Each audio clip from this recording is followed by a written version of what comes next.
All right, I got a couple challenges, if you want to call it that. Not for you, but if you want to take them on, amazing. That I've done for myself, and I'm still working on one of them for sure. But one was the challenge I put out there was I learned, maybe a year and a half ago, I really dove deep. Prior to that, probably 3 years ago, I was like, all right, I want to starting to use cash everywhere I can. Why? Well, this was 3 years ago, so this was 2019, even before that. Excuse me, end of 2018. And it was tough because how easy is it when you're purchasing something, whether that's a meal or that's going to the grocery store, that's going to electronics store, if that's going to a whatever store, a big box store, a local hardware store, whatever. How easy it is just to pull a piece of plastic out your card, boom, swipe it or put it in, and sign away. And that's that. That's easy. You don't have to figure out the cash, give them cash, get the change back. And if you got, your single bills or your little bills, get them back in your wallet or your purse, and then you got all your change. Then you got to either put in your pocket or put in, your purse or whatever else, if you're carrying around something else, your satchel, whatever. Yeah, it was like, it's so much more convenient. Just a piece of plastic, boom, don't have to worry about it. So that was why I started doing that, and I want to say probably 3 years ago, I wasn't real successful, but I did start. I was doing it more and more. And then probably a year and a half ago is when I really set my mind to it, and my wife did too, and we're like, all right, we're going to try to pay cash for almost everything. And so that's what we did. And I say almost everything because our whole focus was cash for everything except for gas at the pump, because that's so much more convenient, especially if you're in the winter, if you're up north in the winter, if you're traveling, if it's 100 degrees outside and you don't want to make that trek into the store, out, that kind of stuff. You don't need to go to the bathroom. You don't need to buy anything from the gas station itself. How easy is it just to swipe, pump, boom, boom, take off. So that is the one thing we have not really done cash for. Other than that, I would say 95% of everything else, maybe even higher than that, 98% of everything else has been cash. Yes, there are times every now and then where we're like, all right, we didn't have this much cash with us. We usually carry a bunch of cash, but we forgot to grab more or get more out or whatever you want to say. So I'm here and I'm going to buy this large item. Then I'm just going to do it now because that's all I got. But we learned the longer and longer and more you use your cash, the more and more you're prepared. And that doesn't happen as often. So, anyways, I'm saying that because I learned this, I didn't learn this, but I saw this thing from Catherine Austin Fitz and James Corbett. They talked about Cash Fridays. And I thought, well, we're doing this already. We're doing cash every days. But they were starting something like, wanted to do Cash Friday, at least for a start, to try to get people in this movement. Excuse me. And I thought that was great. It's a great idea. I don't know if it has any traction for that. I hope it has. And I hope more and more people are starting to use cash more. But I was just like, I'm just putting this out there. Hopefully some people take this and like, all right, yeah, it's a pain in the rear versus what we have been doing, but I know it puts the power back in our hands. It doesn't allow people, corporations, entities, governments to see everything we've purchased, everywhere we've been, everyone we've exchanged with or done any business with, that kind of stuff. It really cuts that down. Doesn't cut it out, but it cuts it down. So it gives you the power back. And also, on top of that, if you're spending with cash, you seem to be more thrifty. You seem to be more conscious of how much things cost and how much you are spending and how much you have left. So that is an ultimate bonus on top of it, especially if people are younger and they don't have that full sense of what is it to have bills and to have to buy this and buy that, have to save so you don't, you can't spend your whole check right now because you have to save some of it to pay your bills that are due on the 1st or the 15th or whatever it is. It's sort of, it's a realization for them to say, okay, I can't keep using this piece of plastic. I gotta look at what I have left and say, okay, if I'm a young kid, I'm going out on this date, or I'm going out with my buddies this day, and I'm going to do this on this day. I'm supposed to go fishing this day. I'm supposed to go to a concert this day. I'm supposed to go wherever I'm supposed to be. I got to make sure I have enough money to spread out through all those, those other things I'm supposed to be part of. So it'll last me throughout those things. At least when you're younger, you don't have all these bills, that kind of stuff. At least they can see it, and it'll benefit them there. Yes, granted, it's smaller of a change than it is for older folks. I say older folks, I say in your 20s and on, when you're getting the bills, if you're renting or whatever the case is, you're living on your own, that kind of stuff, and you have more responsibilities. You got an electric bill, you got a phone, your phone bills, you got maybe a car payment, that kind of stuff. So I'm just saying that. So paying with cash, you're more conscious about it. So anyways, that was just the first thing. The second thing is what I'm still in, and it's been a struggle, it's still a struggle, and I want to say this has been many months, that I'm trying to stop purchasing from Amazon. Gave myself the stop purchasing from Amazon challenge. So I didn't put a timeline to this myself, but I'm like, just at it all, I want to stop. And it's been tough. Believe me, it has been tough. How long have I been buying from Amazon? Years upon years upon years. I remember buying from Amazon before they had all their stuff. I was just buying books from them. Back when that's basically all they had was books. And so it's been tough. But I found you can go to Amazon, use it for a search engine if you want to call it that. If you're looking for something, you're looking for a music thing, or you're looking for some sort of clothes item, or you're looking for something for the house, or whatever it is you're looking for. You can go on there, something for the car, type it in, boom, voila, it's right there. You can go in there, you find the item you want, you can go in there, click on it, and go underneath and find where it's coming from, who's the distributor, who is the person that Amazon's getting it from. Then, it takes a little bit of work, go there, find that person, find them, whether you do a search engine, a DuckDuckGo search form or whatever, find that company, and then find that item and purchase it directly from the company. You might not get free shipping if you are a Prime member, so it might cost you a few bucks in shipping, but I found doing that, usually you get a little better deal at times. See, stuff's a little cheaper, or they offer free shipping if it's a larger item, or you're buying multiples, those companies will do that. So then you're cutting out Amazon. You're going right to that person, right to that entity, right to that company. You're cutting at Amazon. And I want to say, what's my average percentage that I'm successful at that? Probably nowadays, 80%. 80% of the time, I cut Amazon out. And that's a huge number, believe me. It's taken some struggles to get there. And I always bite my tongue, I bite my lip and I'm like, all right, I'm just going to buy from Amazon because why? Because either the company doesn't have it available because they're solely selling it through Amazon, or because there's shipping through there is too much. I don't want to pay the extra $15 or whatever it is when I can get free shipping through Amazon. Whatever, And my next step is once I'm at 90%, I want to drop Amazon Prime completely so I don't have that free shipping option anymore. So my goal is to rid of Amazon, period. And I think what's just what one person's going to do? Nothing. It's not even a piece of dust to Amazon. It does nothing.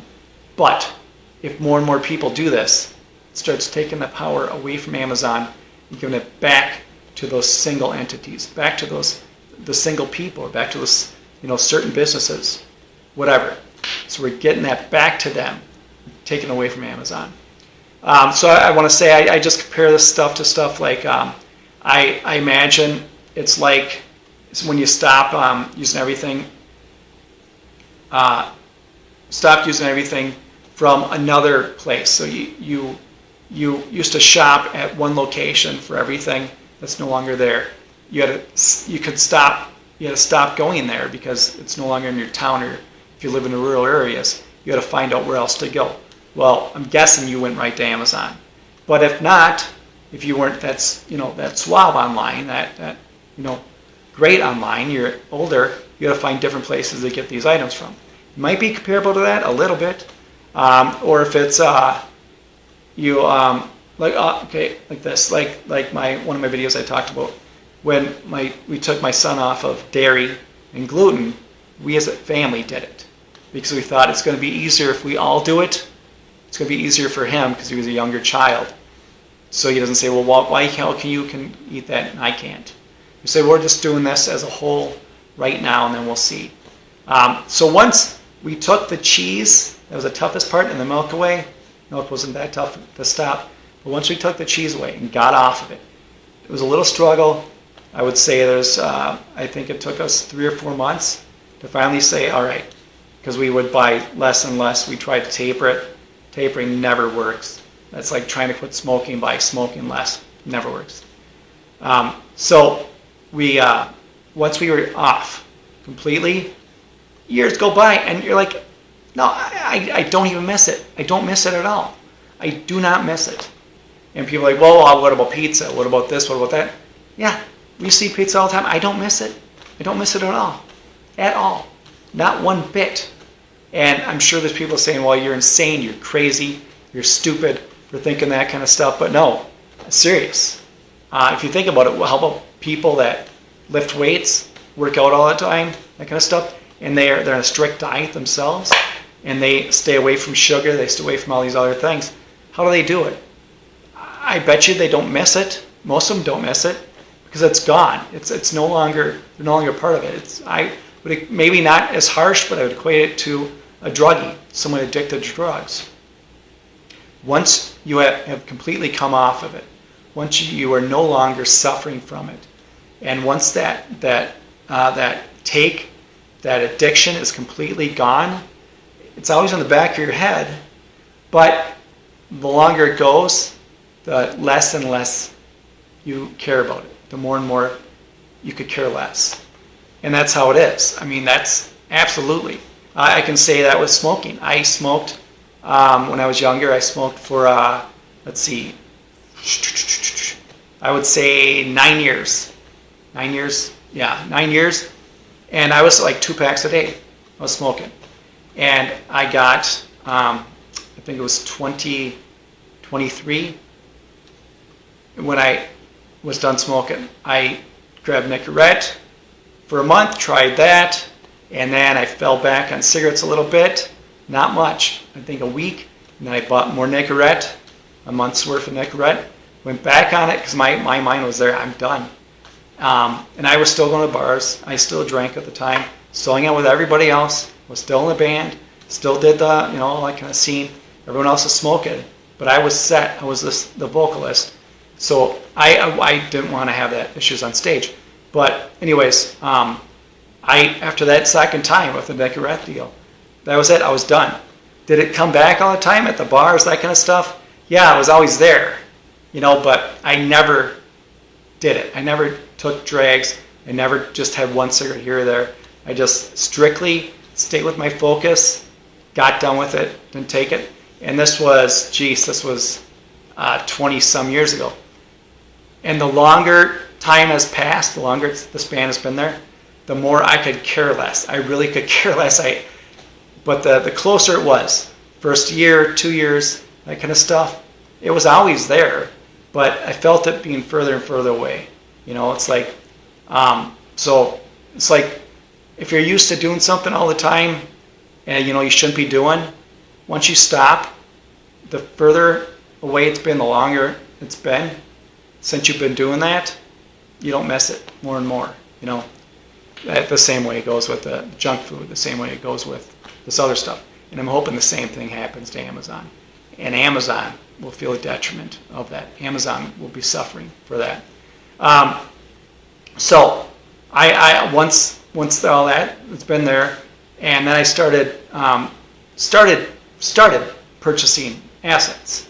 So I equated to that. I knew nothing. I got interested in finance, that kind of stuff, and I remember buying my first silver coin, my first silver round, my first 1 ounce silver thing. I had gotten two from an uncle years ago, and they just sat there for years, and I didn't know what they were. I could care less. I was younger, but I bought my first one. I remember I bought it, and I was looking at it, I'm like, okay, this is 1 ounce of silver. How is this going to help me financially? What is this going to do? This does nothing. This is one thing. But now I look back at it, how many years ago that was? Years and years and years ago.